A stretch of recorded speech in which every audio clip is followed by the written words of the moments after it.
Welcome, wanderers, to Whispers from the Void, where the wild spins tales that chill the bones and haunt the soul. I'm your host, diving into shadows where secrets lurk, where the trees listen and the air watches. Tonight, we tread forgotten trails, places where paths twist, where some who enter never return.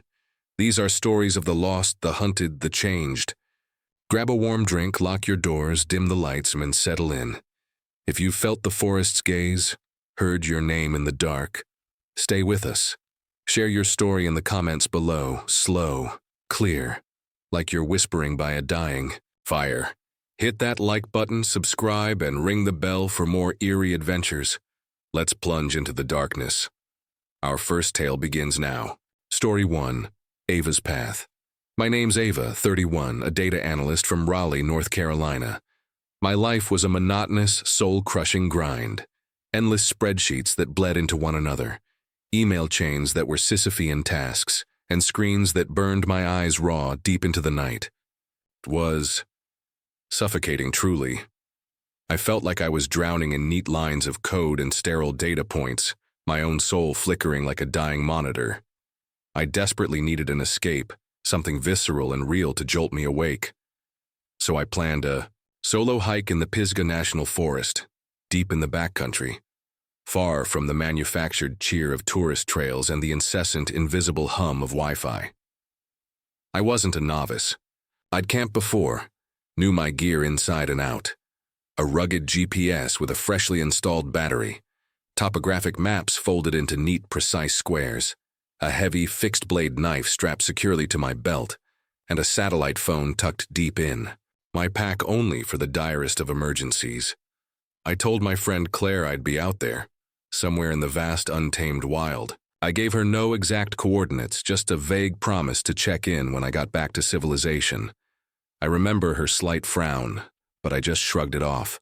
The first day was everything I'd dreamed of and more.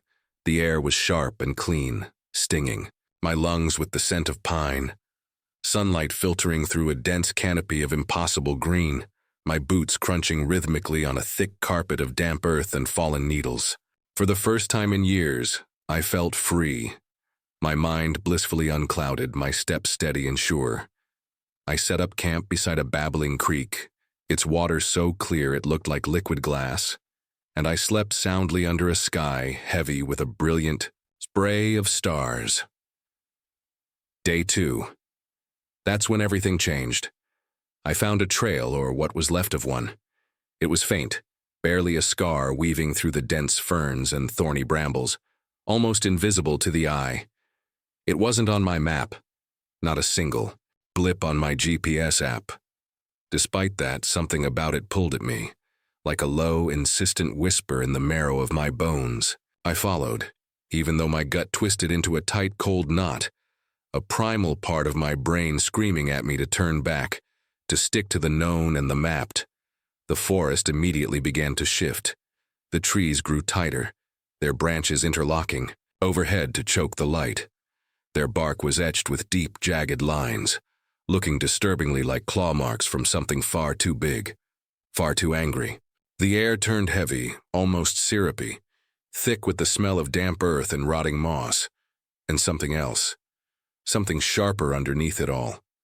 A coppery metallic tang, like old blood left to rust in the rain. I told myself it was nothing, just my city brain spooking itself with campfire stories. But my hands shook when I unfolded my map again, confirming my trespass. A mile in, my boot struck something hard. I stumbled upon a stone pillar, half crumbled and leaning, moss clinging to it like a decaying second skin. Carved into the stone, crude and uneven, was a single phrase, "Leave now." My breath caught in my throat, a painful little hitch. All at once I noticed it. There were no birds singing, no wind stirring the pines, no rustle of unseen creatures in the undergrowth. Just silence. It was so thick and absolute it seemed to press on my skull, making my ears ring in protest. I should have listened. I should have run right then and there. But some stubborn, foolish need to understand, to prove to myself that I wasn't scared. It pushed me forward. The trail wound deeper, the light dimming to a perpetual twilight. Though the sun was still high, I finally came to a clearing, and there it stood, a shack. Its walls were warped and bowed, the roof sagging so deeply it looked like it was slowly melting back into the earth. The wood was a slick, uniform gray, as if it had been perpetually soaked, never once allowed to be dry. The windows were black holes, not just dark from shadow, but fundamentally empty, seeming to swallow the very light that touched them, leaving nothing behind. I stepped closer, my boots sinking into soft black soil that reeked of decay. The air felt wrong. It was heavy and stagnant, clinging to my skin like it was watching me, breathing in time with my own ragged breaths. The door hung ajar, creaking back and forth in a breeze I couldn't feel, a grotesque invitation. I didn't want to go in. Every instinct screamed at me to flee. But my feet moved on their own, drawn by that same inexorable pull, that whisper that now echoed in my bones. Inside, the air was icy and stale, like a crypt sealed for centuries. A thick layer of dust coated the floor, utterly undisturbed, except for a single wooden table in the center of the small room. On it lay a few scraps of paper, yellowed, curling, brittle-looking leaves, each scrawled with the same jagged, desperate handwriting. "It sees you now."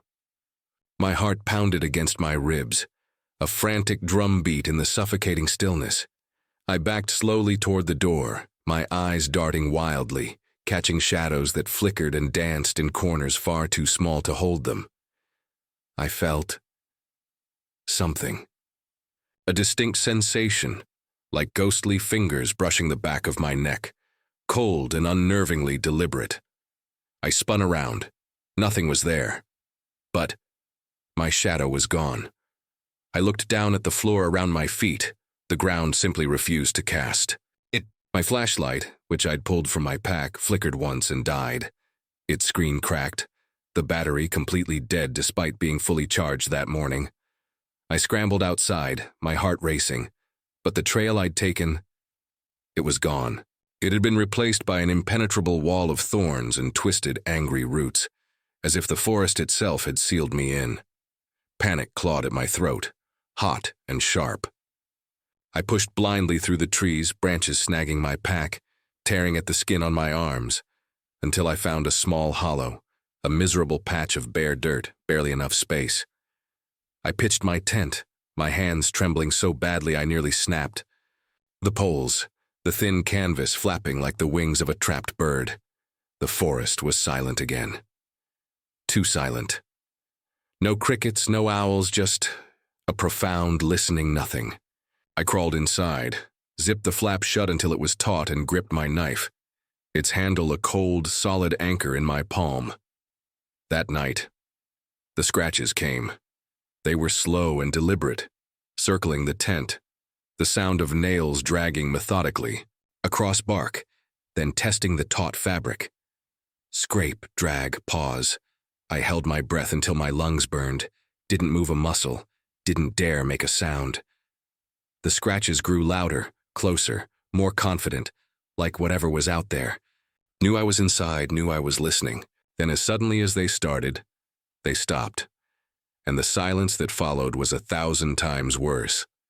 It felt alive, heavy with a terrible, patient waiting. I stayed awake all night, my eyes burning, until the first hint of dawn grayed. The tent walls. When I finally shakily unzipped the flap, the stones from the pillar were there. They were piled just outside my tent, meticulously arranged in a tight spiral, their tips all pointing directly at me like a jury of accusing fingers. My breath hitched, a strangled sob. I didn't bother packing the tent. I just grabbed my gear and ran, branches slashing my face, thorns drawing blood from my cheeks, my lungs on fire. I don't know how long I ran, or how I found my way. But by dusk, I stumbled onto a ranger outpost, a squat little building with a faded peeling sign.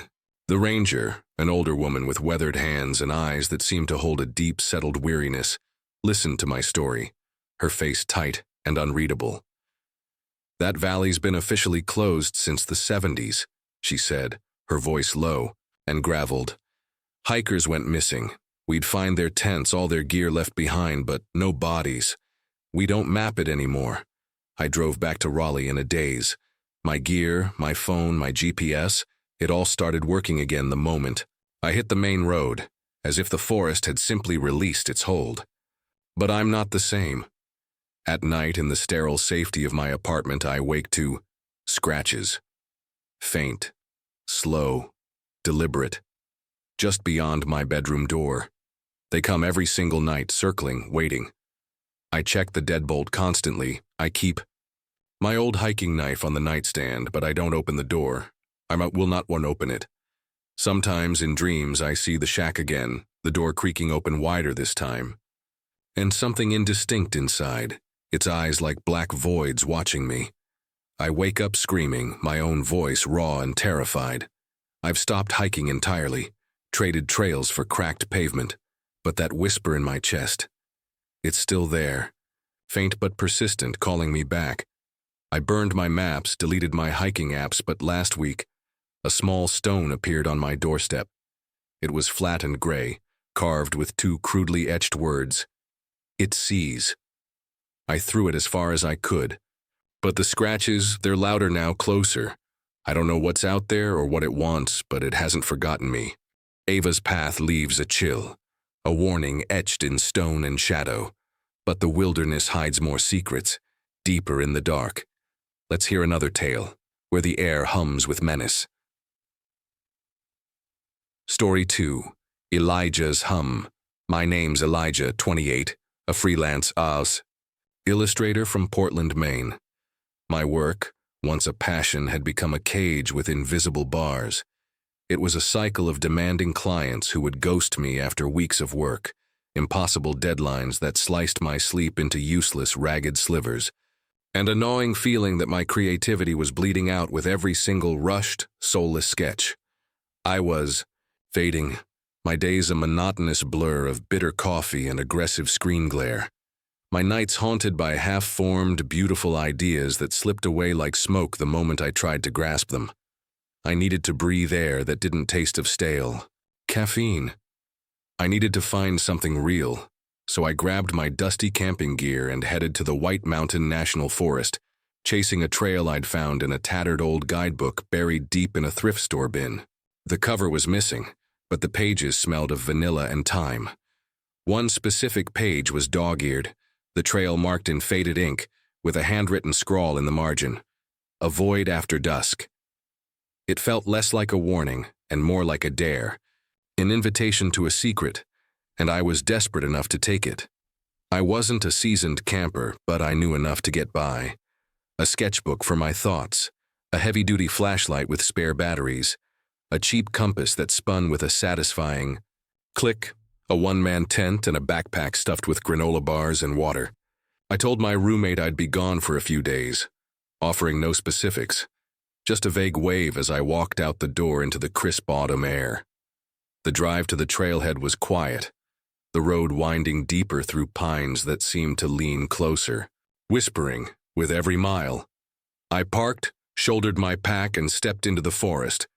The air was cool and sharp, smelling of pine sap and rich, damp earth. The first day was perfect. The trail was a narrow but clear ribbon of dirt, and sunlight dappled the ground in shifting patterns of gold. I felt the tension in my shoulders begin to uncoil.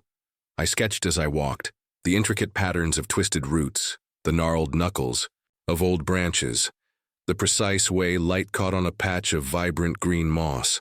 For the first time in months, I felt truly alive, my pencil moving with a fluid freedom I'd completely forgotten. I set up camp by a small, secluded pond, its water perfectly still, reflecting nothing but a dull, empty gray sky. I cooked a simple meal on a small stove, sketched the stars as they emerged one by one, and fell asleep to the gentle, rhythmic hum of crickets, my first real deep sleep in weeks. But the second night, everything changed. A hum woke me. It wasn't the crickets, and it wasn't the wind. This was something deeper, lower, a resonant pulse that felt like it was coming from the earth itself. It vibrated up through the ground, through my sleeping bag and into my chest. It wasn't mechanical. It felt ancient and alive, like 1,000 voices woven together into a single, indecipherable tone. I sat bolt upright, heart thudding against my ribs. My tent walls were trembling faintly, though no breeze stirred the trees outside. I grabbed my flashlight, my knuckles white, and flicked it on, and the beam flickered, dimmed to a sickly orange, and then died. The batteries had been brand new. I fumbled for the spares, my hands shaking so badly I could barely open the compartment. The beam came back, but it wouldn't hold, sputtering weakly, casting jagged dancing shadows that moved when they shouldn't have. In the stuttering darkness, I saw shapes. They were at the pond's edge, tall and unnaturally thin, swaying, gently like reeds in a current I couldn't feel. They weren't people, not animals, just forms, their edges blurring and indistinct, like smoke curling in still air. They didn't move closer, not yet. They just watched, silent, their presence a palpable weight that pressed on my lungs and made the air thick. I zipped the tent flap tight, my breath coming in shallow, useless gasps. I pulled out my sketchbook, my only anchor, forcing my fingers to grip the pencil, drawing what I saw to keep my hand steady, to prove to myself that I wasn't losing my mind. My pencil scratched frantically across the paper, long, disjointed limbs, featureless, tilted, heads outlines that bled into each other in the dark. The hum grew louder, seeping into my skull, the vibrations forming syllables just at the edge of hearing, almost words like a chant I couldn't quite catch. I drew faster, my hand flying, filling pages with shapes that felt wrong. Like the ideas were not my own. Morning came, gray and brutally cold. The hum was gone, the forest was unnervingly silent. I unzipped the tent, expecting, I don't know what. My sketchbook was outside, lying open in the dirt a few feet away, though I knew with absolute certainty I had left it by my sleeping bag. The pages were torn out. My careful drawings were gone, replaced with crudely smudged, eyeless faces, sketched in something sticky and dark that smelled faintly of iron, like sap, or worse. I dropped it as if it had burned me, my hands trembling uncontrollably. I scrambled to check my gear. My compass was missing. In its place on the floor of my tent sat a small pile of wet, dark green moss, molded perfectly into the shape of a human hand, its fingers curled inward as if reaching for something. My stomach churned with a nauseous fear. I packed in a frenzy, just wanting out, but when I tried to leave, the trail was wrong. It felt different, the trees closer, the path softer. It looped, winding back to the same dead pond. 3 times, then 4, the still water staring up at the gray sky like a cataract filmed eye. The hum returned, louder this time, clearer. It shaped a word in my mind, a vibration in my very bones. Elijah. And then another whisper threaded through the hum. Stay here. It wasn't in my ears, it was inside me. I froze, my breath hitching in my throat. The shapes flickered at the pond's edge, closer now, their forms sharper, their limbs too long to be natural, their heads tilting with a slow, deliberate curiosity. That was it. I bolted, crashing through the undergrowth, branches clawing at my face, thorns snagging my pack. My boots slipped on roots that seemed to writhe and shift under my feet. The hum chased me, a terrible chorus of voices all saying my name, over and over and over, until my head screamed with the sound of it. I don't know how I found the road. A forgotten gravel strip, barely wide enough for a car. My legs burned, my lungs ached, but I kept running, the hum finally fading. With every desperate step, I reached my car, the keys shaking violently in my hand, and drove, refusing to look back. The image of the pond and its silent watchers burned into my mind. When I finally got home, I unpacked, my hands still unsteady, and I found my sketchbook. In my bag. I opened it to find every single page was pristine, perfectly blank. No drawings, no faces, no trace of the sticky, dark marks. For a moment I thought I had imagined it all. I burned the guidebook page by page, watching the smoke curl up, black and acrid. I promised myself I'd stick to cities, to noise, to safety.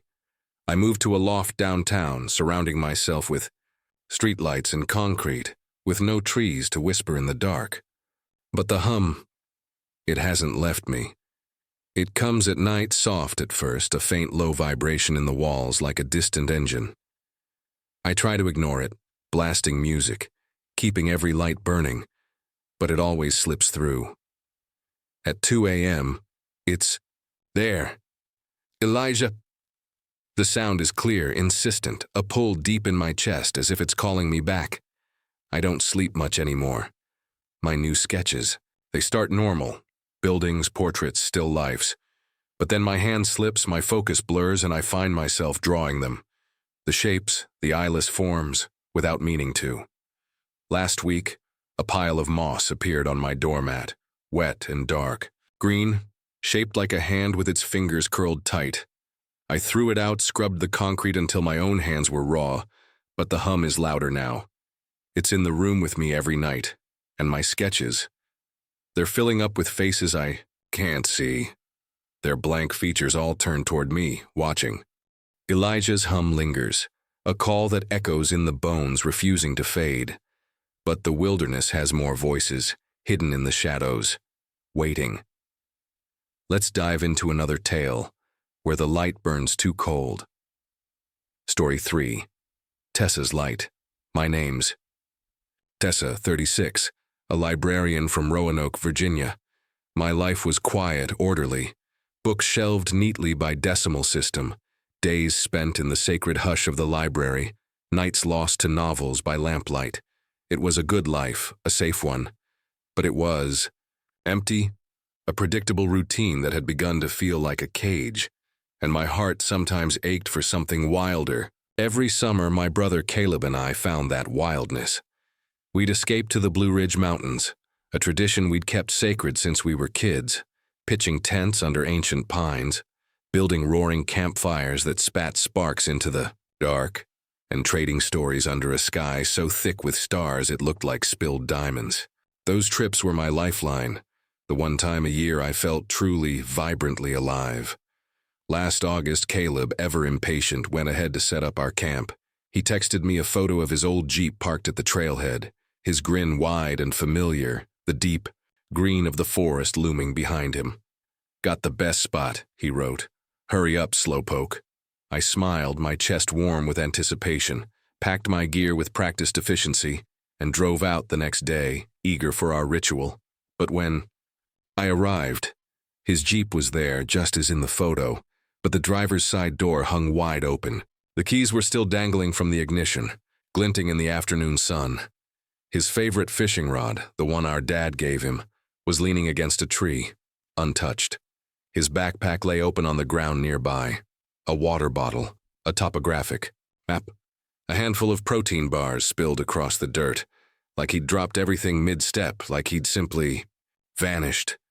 My stomach twisted into a cold, hard knot. I called his name, my voice sounding thin and foreign as it echoed through the silent pines. Only the silence answered, heavy and profoundly wrong. I rushed to our usual clearing, a wide meadow, by a rushing stream where we'd camped a dozen times before. His tent was half-pitched, one of the poles bent at an odd angle, the fabric flapping uselessly in the faint breeze. His sleeping bag was unrolled inside but empty, a hollow space, where he should have been. The fire pit was cold, nothing but gray dust. But the ashes, they were arranged in a perfect tight spiral, like someone had deliberately dragged their fingers through them again and again, drawing a pattern that made the hair on my arm stand up. I shouted for Caleb until my voice was raw, hiking deeper, into the forest, my heart pounding a frantic rhythm against my ribs. I checked every trail we'd ever walked together. The woods felt different, hostile.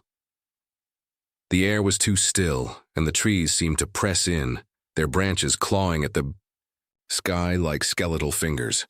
I found nothing, no footprints, no broken branches, no sign of him at all. Just that suffocating silence pressing harder with every step. As dusk fell, a deep gloom seeping through the canopy. I returned to the clearing. My flashlight beam was weak, flickering pathetically, though I'd put fresh batteries in that morning. I decided to stay, a desperate, illogical hope warring with my rising panic. He'd come back, he had to. He'd just wandered off, maybe sprained an ankle. I built a fire, the flames small and pitiful, struggling against the damp air. At midnight, a light appeared. It wasn't the glow from my fire, but something else entirely. A pale, ethereal violet, pulsing softly through the pines like a disembodied heartbeat in the dark. It wasn't a flashlight, not a lantern. It moved with a fluid, unnatural grace, drifting closer, then stopping just at the edge of the woods, as if it were watching me. My skin prickled, my breath catching in my throat. I felt eyes, heavy, unblinking, ancient eyes boring into me from the shadows. I gripped my failing flashlight, its beam barely cutting the oppressive dark, and called Caleb's name again, my voice trembling. The light pulsed faster in response, brighter, and the air grew colder, my breath fogging in. Front of my face, though it was a humid summer night. I stayed by the fire, feeding it branch after branch, my one small bastion of warmth and light. I refused to leave, refused to believe he was truly gone. The light hovered there, patient and silent, just beyond the reach of the trees, until the first hint of dawn grayed the sky. And then it was gone, as if it had never been. I reported Caleb missing at first light, my hands shaking so hard on the steering wheel that the whole car seemed to rattle. The rangers at the station were kind, their faces etched with professional sympathy, and they efficiently organized search teams with dogs and radios. They combed the ridges for days. They found nothing, not a single track, not a scrap of gear, no sign of him. "He probably wandered off the trail," one of them said gently. "Maybe fell, hit his head, a lot of streams in these woods." But Caleb wasn't careless. He knew those woods better than anyone, could navigate them blindfolded. He'd taught me how to read a map. Their logical words felt hollow, like flimsy excuses papering over a truth they couldn't or wouldn't voice. I couldn't let it go. A week later, I went back alone. Against everyone's advice, I drove back to that trailhead, needing answers, needing him. I hiked to our clearing, and the forest had changed. The air felt thicker, heavier. The trees leaned closer. Their bark scarred with fresh, deep marks like immense claws had raked down their trunks in spiraling patterns. I felt watched, every step shadowed by something I couldn't see. As I reached the edge of the clearing, I heard it, a voice calling from deep in the woods. It was my own voice. "Tessa, over here." It was clear, perfect, but wrong. Too smooth, too calm, stripped of all emotion. My heart hammered against my ribs, but I followed. Stupidly, desperately, I pushed through the trees, branches, snapping under my boots. The voice calling my name again, leading me deeper and deeper. The trail ended abruptly at a new clearing, one I'd never seen before, though I thought I knew these woods by heart. In its center stood a log hut, its walls a damp, slick black, carved with the same spirals that scarred the trees, patterns that seemed to writhe and shift when I blinked, like 1,000 eyes blinking back at me. The door was ajar, a sliver of profound darkness visible inside. I called Caleb's name, my real voice breaking this time. The hut was silent, but something moved, a flicker of motion in the doorway. I stepped closer, my flashlight now completely dead, the air so cold. It burned my lungs. Inside, the floor was packed dirt, the walls bare except for hundreds of scratches, names and dates, some fresh, some faded to near invisibility. At the back, a figure stood, Caleb's height, wearing his familiar green jacket. His silhouette was a painful ache of hope in my chest, but when it turned, its face was all wrong. It was smooth, like polished river stone, with no nose, no features at all except for 2 eyes, too large, too black, and a mouth stretched into a wide, fixed grin that didn't move. It spoke in my voice. "You found me." My scream caught. In my throat, a choked, silent thing. I stumbled back, tripping over a root, the violet light flaring behind me, cold as frost, searing the skin on my neck. I ran. I ran blindly, branches slashing my face, the light chasing me, its pulse matching my frantic heartbeat. Faster, faster, faster. I don't know how I reached my Jeep. It was just suddenly there, untouched. I fumbled for the door, threw myself inside, and saw the dashboard clock was frozen at 2:17 p.m., the exact moment I had first arrived a week ago. I drove, tires screaming on the pavement, not stopping until the familiar lights of Roanoke surrounded me. I left Roanoke. I moved to Richmond, needing distance, needing the anonymity and safety of a bigger city. But I'm not safe. I dream of Caleb's face, not his, but that thing's face, grinning its terrible static grin, its voice a perfect echo of my own, whispering, "Come back." I avoid forests, stick to concrete, but the dreams don't stop. Last month, his fishing lure appeared on my porch. No note, no package. It was just sitting there, the metal wet and cold, smelling of deep woods pond water. I threw it out, burned sage until my apartment choked with smoke, changed my locks. It didn't matter. At night, I see the violet light again. It's faint, but it's there, pulsing in my backyard just beyond the fence line. I don't look long. I close the blinds, turn up the TV, pretend it's a streetlight or a passing car. But then I hear it, my own voice, soft and clear, calling from the darkness outside. Tessa. It's there every night, waiting. I keep a knife by my bed and check the locks 3 times before I even try to sleep. But I know it's not enough. I don't know what took Caleb or what's calling to me now, but it's not done with my family. It's never done. Tessa's light burns cold, a beacon that leads nowhere safe. But the wild has more to whisper, more shadows to cast. Let's step into another tale where the silence bites. Story 4. Owen's Knocks. My name's Owen, 39, a mechanic from Knoxville, Tennessee. My life was a mess. Grueling 12-hour shifts at the auto shop, grease that never truly washed from under my nails, and a breakup that had left me raw and hollowed out. The shouting matches with my ex, the sound of slamming doors echoing in a silent apartment. They had drained me, left me craving a silence so deep it could swallow all the noise. I found a listing online for a cabin in the Ozark Mountains, a weathered shack off a dirt road miles from the nearest town. No neighbors, no noise. It was cheap, isolated, and perfect. I wasn't much for camping, but I could handle a hammer and a saw. I figured I'd fix the place up, clear my head, maybe find some peace in the sweat and sawdust. I packed my tools, some paperback thrillers, cooler of food, and drove out, telling my buddy at the shop I'd be gone a couple of weeks. No details, just a nod and a wave. The drive was long, the highway eventually giving way to roads that twisted through hills that seemed to close in, the pines casting long shadows that flickered across the road like warnings. I reached the cabin at dusk, a squat, gray structure with a sagging porch and windows clouded with years of grime. It smelled of damp wood, earth, and abandonment, but it was mine for now, a refuge. The first few days were good. Genuinely good. I patched the porch, the clean scent of fresh-cut lumber overpowering the decay. I replaced rotted boards, chopped a cord of firewood, the steady rhythm of the work soothing my frayed nerves. I cooked steaks on a rusty stove, read by lantern light, and fell asleep to the gentle hum of crickets and the rustle of leaves. For the first time in months, I felt whole.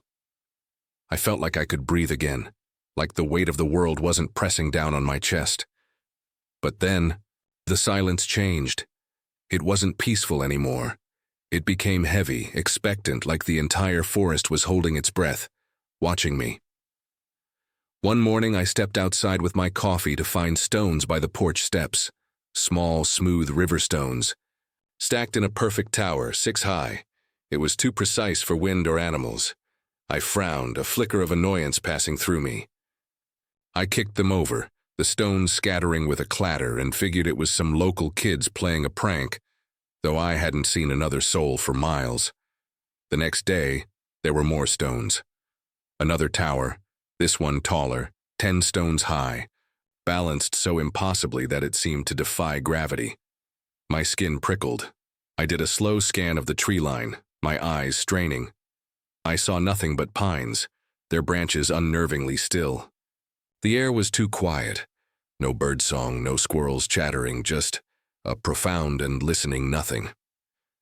By the third day, the stones formed a path. They were laid out one by one, a winding trail that started at the porch steps and disappeared into the deep woods. It was an invitation I was meant to follow. I should have ignored it, should have packed my truck and driven away then and there. But a stubborn curiosity, or maybe something darker, pulled at me. A nagging itch under my skin I couldn't scratch. This was my place, my refuge.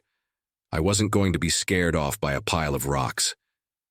I grabbed my flashlight and a heavy crowbar from my toolbox for protection, and I followed the stones. My boots crunched on gravel, then dirt, then soft, damp moss. The path led deep into the woods, the trees closing in, their trunks scarred with marks, deep, uneven gashes like something had clawed them in a blind rage. The air grew colder, thick with the smell of rot and something metallic and sharp like old blood soaked into rusted iron. Half a mile in, the stone stopped at a dilapidated shed. Its wood was blackened, as if it had survived a fire but stood. Anyway, a monument to its own destruction. The windows were boarded up, but gaps between the planks showed only a darkness so complete it seemed to move, to breathe. I hesitated, my heart thudding a heavy, painful rhythm against my ribs. The crowbar, feeling weighty and useless in my hand. The shed felt wrong, like a tumor in the landscape, a place the forest had tried and failed to hide. I stepped closer, the ground becoming soft and spongy, sinking under my boots. As I approached, the shed door creaked, unlatched, and swung inward with a low groan as if inviting me in. I shone my flashlight inside, its beam weak and flickering despite the new batteries. The air that rolled out was icy, thick with the dust of ages and the stench of decay. The walls were lined with bones, small, brittle, some animal, some not. Bird skulls, rabbit spines, and other things I couldn't name were tied with frayed, dark twine dangling like macabre ornaments that swayed gently in the disturbed air. In the center of the dirt floor, symbols were scratched into the earth, spirals, crosses, and jagged shapes that hurt my eyes to look at. A voice whispered, "Owen, see." It didn't come from the shed, but from the trees right above me, as if the branches themselves had spoken, their words slithering like snakes into my skull. My breath caught, my flashlight beam shaking wildly. I backed toward the door, my feet tangling, but something moved. A shadow in the far corner detached itself from the others. It was tall, hunched, its edges blurring like smoke or heat haze. It didn't step closer, just watched, its presence a physical pressure that made my chest ache. I stumbled out, tripping backward over the threshold, and the shed door slammed shut behind me. The sound was like a gunshot, echoing far too loud in the silent woods. I ran back to the cabin, branches slashing at my arms, the path of stones now scattered and gone. I slammed the door and locked it, checking the windows, my hands trembling. So badly I dropped the crowbar with a clang. That night, the knocks came.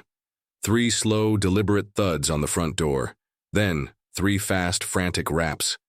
The pattern repeated, circling the cabin, moving from the door to the window, then to the wall, then seeming to come from the roof right above me, like something was testing every inch for a way in. I gripped the crowbar, my knuckles white, and sat in the oppressive dark, sweat cold on my skin, waiting for the sound of splintering wood. The knock stopped precisely at dawn, but the air outside felt charged, alive, like it was waiting for me to make a mistake to open the door. I stepped outside, my heart pounding, and found the stones again, rearranged on the ground, forming a single, large arrow pointing directly at the cabin door, sharp and accusing. I didn't think. I was done being scared. I was angry. I grabbed my axe and the can of gasoline from my truck, marched back to that cursed shed, and burned it. The flames roared up with a satisfying whoosh, the black smoke, curling like grasping fingers. The bones inside crackled and popped, and the smell was sour, acrid, stinging my eyes and throat. I didn't wait to see it collapse. I packed my truck, the tires spinning on the gravel drive, and I didn't stop until I hit the Knoxville city limits. The landlord told me later the cabin's gone now, torn down, just a scar in the dirt. But I'm not free. The knocks follow. Me. 3 slow, 3 fast. Every night at 3 a.m. they come. On my apartment door, my windows, my walls. I moved to a new place, a high-rise downtown with no trees, no dirt. But it doesn't matter. I hear them, clear as ever, circling, waiting. I don't answer, don't look, keep my lights on, my music loud. But the sound is always there, underneath it all. I dream of the shed, of the bones rattling in the fire, of that shadow in the corner, its eyes, because now it has eyes in my dreams, black and wet and depthless, watching me. I wake up gasping, my hands clutching the sheets, the ghostly knocking, fading into the silence of my room. Last week, a single stone appeared on my balcony, smooth, gray, and carved with a perfect spiral. I threw it off, watched it shatter 10 floors below. But the next night, another identical was waiting by my door. I don't sleep much anymore. I check my locks, keep that crowbar from the cabin close, but I know it's not enough. Something followed me from that shed. Something that knows my name. Something that won't stop knocking. I don't know what it wants, but it's patient and I'm running out of time. Owen's knocks echo in the dark, a rhythm that never rests, a door never opened. But the wilderness whispers on, hungry for more. Let's follow another path, where the shadows breathe. Story 5, Zoe's Shadows. My name's Zoe, 27, a barista from Burlington, Vermont. My days were a monotonous haze, an endless loop of coffee orders, steam hissing like an angry snake, customers snapping their fingers for their extra hot, no-foam lattes, my hands raw from scrubbing the same machines over and over. It was exhausting. A grind that left me hollowed out, my nights spent aimlessly scrolling my phone, too mentally tired to even dream. I needed a break, something real to shake me awake. So I decided to hike deep into the Green Mountains. I was chasing a trail I'd found in an old stapled-together zine at the cafe, tucked between pages of angsty poetry. The trail was scrawled in faded pen labeled, "Haunted," a void, with no explanation. Just a crude map to a place called Ravens. Hollow. I didn't believe in ghosts or curses, not really. I just wanted quiet. No chatter, no demands, no one calling my name, just me and the trees. I wasn't a hardcore hiker, but I'd camped with friends. I knew the basics: a lightweight tent, my trusty camera for snapping views, a water purifier, a notebook for scribbling down thoughts, and a flashlight with extra batteries. I told my co-worker I'd be gone for a weekend. No specifics, just a shrug and a vague promise to bring back photos. I drove out at dawn, the road winding through hills as the forest thickened around me, the pines swallowing the skyline. The trailhead was completely unmarked, just a gap in the trees, but I found it. The zine's map was rough but surprisingly accurate. I shouldered my pack, the air cool and clean, smelling of moss and damp earth, and stepped in. My boots sunk into soft dirt, and the loud, demanding world fell away behind me. The first day was magic. The trail was narrow and overgrown but beautiful. Ferns brushed against my legs, and sunlight speckled the forest floor in shifting golden patterns. Birds I couldn't name flitted overhead. I snapped photos of everything: gnarled, twisted trees, lichen-covered rocks that looked like sleeping animals, a young deer that paused to stare at me with wide black eyes before vanishing into the foliage. I felt free, my chest light.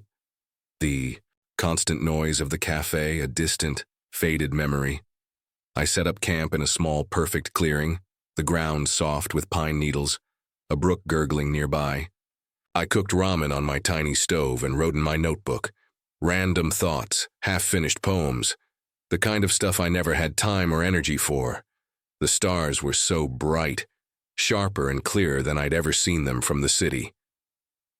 I fell asleep, to the gentle rustle of leaves, my camera right by my side, its lens glinting in the moonlight.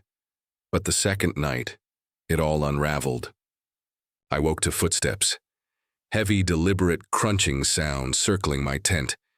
They were not animal sounds. This was two-legged, slow and methodical, like someone was pacing, waiting. My heart jumped into my throat, my eyes wide in the suffocating dark. I grabbed my flashlight, my fingers fumbling with the switch, and flicked it on. The beam was weak, flickering, though I'd swapped the batteries that very day. I unzipped the tent flap just a crack and shone the pathetic light outside. Nothing, just trees, their branches perfectly still, the clearing completely empty. But the air felt thick charged, like it was breathing in time with me, pressing on my skin. The footsteps stopped, but I felt watched. I felt eyes boring into me from the impenetrable dark, unblinking eyes. I zipped the tent shut so fast the fabric screeched. I sat up, clutching my camera, its familiar weight the only thing grounding me. I tried to write it off, maybe another hiker lost in the dark, maybe a bear, but the silence was all wrong. It was too deep. No crickets, no wind. Just a presence. Morning came, gray and brutally cold. The footsteps were gone. I stepped out of the tent, my breath fogging, and found my camera on the ground a good 10 feet away, though I knew. I had left it inside with me. The lens was cracked, a spiderweb of fractures across the glass, completely useless. I pulled the memory card out, my hands unsteady, and slid it into the back of the digital screen, and I froze. The photos from yesterday, the trees, the rocks, the deer, were all there. But there were new ones. Photos I did not take. Shapes tall and gray stood in my clearing. Their limbs were too long, their heads featureless and smooth. They were captured mid-motion, blurry and distorted, as if they'd been dancing around. Meanwhile I slept. I dropped the camera, my pulse racing, my mind screaming denials. It was a glitch, a prank, a corruption of the file, anything but that. I packed in a frenzy, just wanting out, but when I grabbed my notebook, my poems were gone. The pages were filled with sketches I did not draw, eyes, hundreds of them, all different sizes, all staring from the page, drawn in a black ink that smelled sharp and metallic like blood. I tore the pages out, my hands shaking, stuffed them deep into my pack, and started hiking. The trail was familiar but felt off. The trees seemed closer, their bark scarred with fresh marks like claws had raked them. I pushed deeper, stubbornly telling myself I'd find the trailhead, get out of here and laugh this whole nightmare off. But then I found it, a stone circle as wide as my tent, the rocks smooth and black and unnatural, sitting in the middle of nowhere. In its center lay a rag doll. It was crudely stitched with black thread, its button eyes replaced with chips of bone, wet with something dark that glistened. A hum started. It was low, vibrating, like the presence from the night before, but so much stronger. It was shaping my name, Zoe. It wasn't outside, it was inside me, vibrating in my skull, in my bones. I backed away, the doll's bone eyes glinting, seeming to follow me. The hum grew louder, a chorus now. Stay! And the shapes from the photos flickered at the circle's edge, tall and gray, their limbs bending at impossible angles, their featureless heads tilting with a terrible, slow curiosity. I ran. My pack bounced, branches slashed my face, but the trail just twisted, doubling back on itself. The stone circle reappeared, twice, 3 times, the forest looping me, trapping me. The hum chased me, louder, a choir of voices, all of them mine, all of them chanting, Zoe, stay! I tripped, fell hard, my hands sinking into dirt that felt alive, pulsing under my palms. I scrambled up, and there, A shack, a building not on any map, its door hanging open. The wood was black and the walls were scrawled with my name, Zoe, Zoe, Zoe, over and over in a wet, dark red dripping like paint, or worse. A shadow moved inside, too tall, its arms too long, its fingers audibly scraping the floor. Its head, it had no face, just a void where eyes should be. I screamed, a sound that was swallowed by the hum, and ran, not looking back, the shapes flickering, right behind me, their limbs brushing the air. So close I don't know how I found the road, a paved strip of blacktop that appeared like a miracle. I flagged down a truck, my voice a hoarse rasp begging for a ride. The driver, an older man with kind eyes, didn't ask questions. He just drove, his radio crackling with a static that sounded too much like the hum. I got home, locked and deadbolted my door and threw my camera in a drawer. I burned the notebook, the zine, anything that tied me to that trail. I quit hiking, trading trails for sidewalks, finding comfort in the cafe's familiar noise. But the shadows, they're here now. They shift in the corners of my apartment, moving when I blink, tall and gray and always there. I keep every light. Don't I blast music, but at night I hear the footsteps, heavy, slow, circling my bed just like they did in the tent. I don't look, I never look, I just lie there, paralyzed, and wait for dawn. My new camera, it takes photos on its own. I find them in the morning, images I didn't shoot, those shapes in my living room, my kitchen standing right behind me. Last week, a rag doll appeared on my kitchen counter, stitched with black thread, its bone eyes staring. I burned it, the smoke choking me.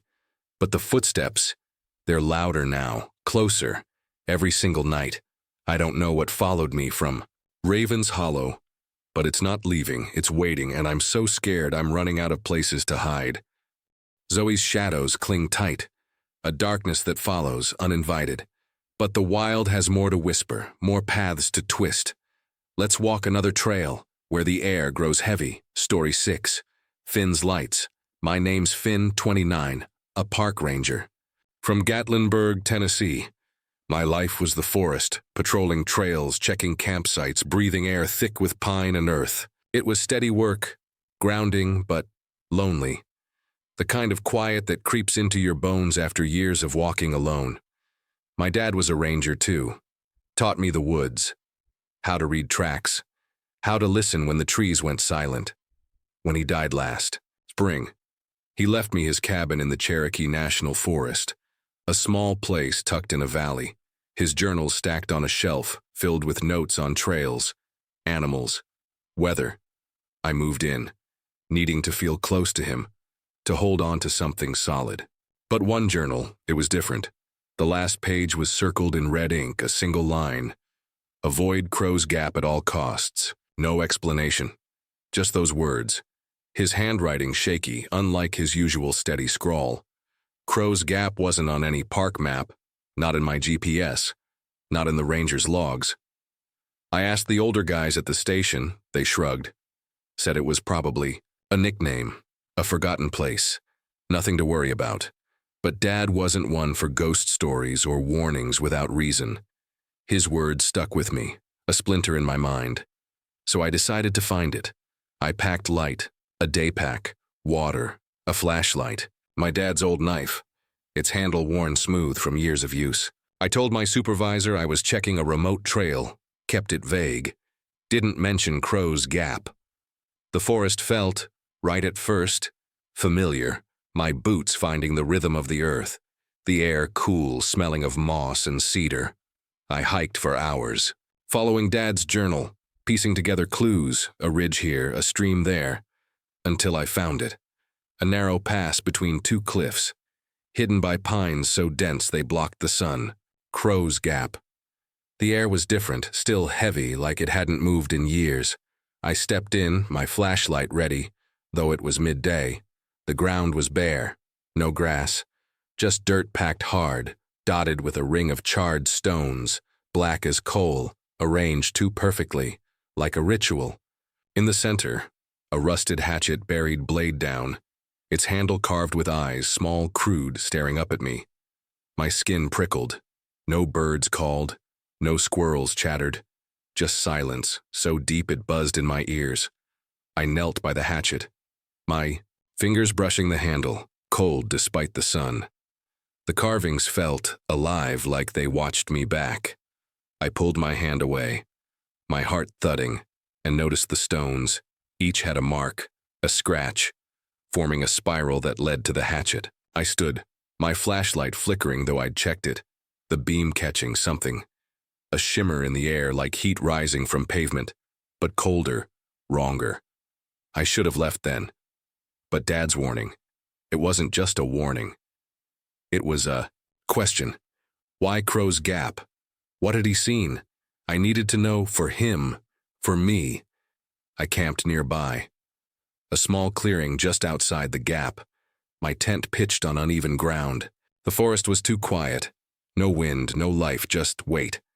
I built a fire small, its flames struggling, like the air starved them.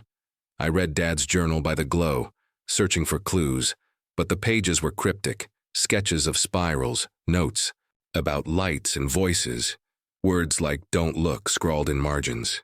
Fell asleep. The journal opened, Dad's knife by my side. At midnight, I woke not to sound but to light, red pulsing, floating above the gap, not fireflies, not stars, too bright, too steady, moving like they had purpose. They weren't random. They formed a shape, tall, jagged, with arms too long, legs bent wrong, hovering just above the stones. My breath caught, my hands fumbling for the flashlight, but its beam died. Useless. The shape moved, tilting its head like it saw me, its lights pulsing faster, brighter, the air growing colder, my skin burning with frost. A voice whispered, "Finn." Not from the shape, but from everywhere. The trees, the ground, my own chest. "You're home."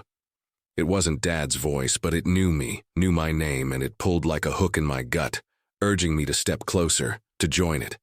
I didn't move, didn't breathe, just sat knife in hand, watching the lights dance, the shape shifting, its limbs stretching, curling like smoke. Dawn came, gray and slow, the lights fading, the shape dissolving, the gap silent again. I packed fast, my hands shaking, but when I tried to leave, the trail was gone. The path I'd taken, clear, marked, was a tangle of roots and thorns, like the forest had closed it. I used Dad's knife to hack through, the blade nicking my hand, blood dripping, the ground soaking it up too fast like it was thirsty. I found a cave, not on any map, its mouth hidden by vines.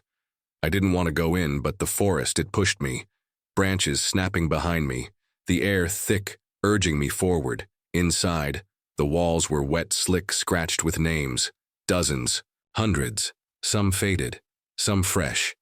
At the end, Dad's name carved deep and below it. Mine, the letters new, glistening like they'd been cut that day. A voice echoed, "Dad's this time. Stay here, Finn." It was soft, sad but wrong. Too smooth, like it was wearing his voice. I ran, the cave walls closing in, the names whispering, "Finn, Finn."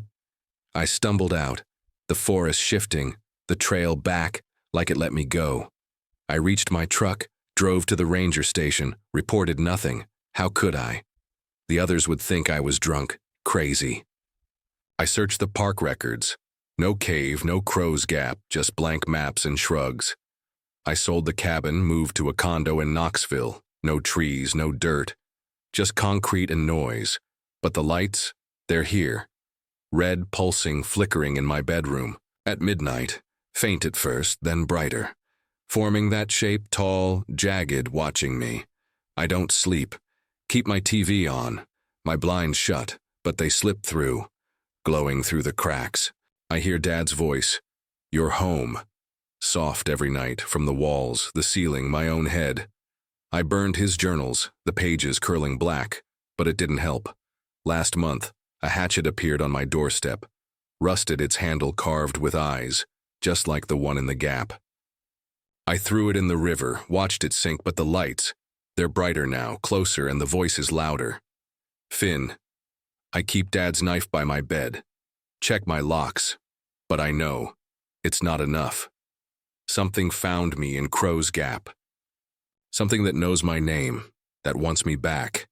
I don't know how long I can keep running. Finn's lights burn in the dark. A call that never fades, a home that isn't his. The wild's tales are told, but their echoes linger. Let's close this journey with a final word. Story 7. My name's Dr. Eris Thorne, 34. A mycologist from Seattle, Washington. My life was spent in the quiet company of fungi, cataloging spores, analyzing mycelial networks, breathing in the rich, loamy scent of decay. It was methodical work, predictable, but I felt a pull toward the unknown, the undocumented species that thrived in forgotten corners of the world. I secured a grant to study a peat bog in the Olympic Peninsula, a place notoriously difficult to access, known for its unique ecosystem. My colleagues called it a waste of time, a search for something that wasn't there.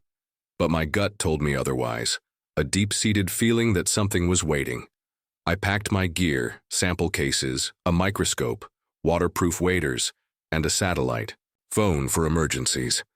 I told the university I'd check in weekly, then drove into the misty embrace of the rainforest.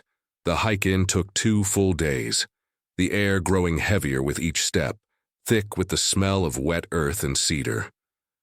The bog was a place out of time, a vast sunken wetland shrouded in a perpetual fog.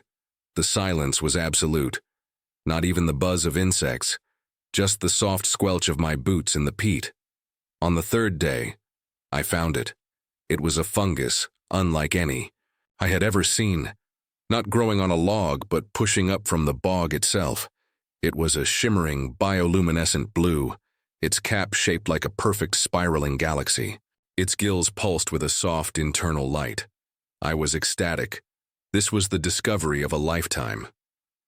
I carefully took a sample, placing a small piece in a sterile container, my hands trembling with excitement. The air around it was cold and it smelled strange, like ozone and honey. I felt a weird dizziness as I breathed it in, a sense of euphoria, but I chalked it up to the adrenaline. I set up my research tent nearby, unable to leave my discovery. That night, I couldn't sleep. The blue light from the fungus pulsed through my tent walls, a soft, rhythmic beat that matched my own heart. I felt a strange connection to it, a feeling of being understood. I dreamt of a vast, silent network under the earth, of thoughts that weren't my own, of a consciousness that was ancient and aware. When I woke, the sample case on my table was glowing. The small piece of fungus had grown, its mycelium spreading across the glass in a perfect spiral pattern. I felt a jolt of alarm, but it was quickly replaced by that same strange euphoria. I didn't report it. I told myself I needed more data, that no one would believe me. The next few days were a blur. I stopped eating. I stopped sleeping. I just watched the fungus. It grew larger each day, its blue light becoming more intense. The air grew colder, and the smell of ozone and honey was so strong it made my head swim. I started hearing things, a soft whisper on the edge of hearing. My name, eerie, not spoken but felt, like a thought planted directly in my mind. I started seeing things in the fog, shapes that moved without form, shimmering blue outlines that mirrored the fungus. I knew I should leave, but I couldn't. The thought of leaving felt like tearing a part of myself away. The whispers grew louder. Join us, be one. I found myself talking back to it, telling it about my life, my work, my loneliness. It felt comforting. On the 7th day, I woke to find the fungus had bloomed out of its container. Its blue mycelial threads had crept across my table, over my gear, onto my sleeping bag.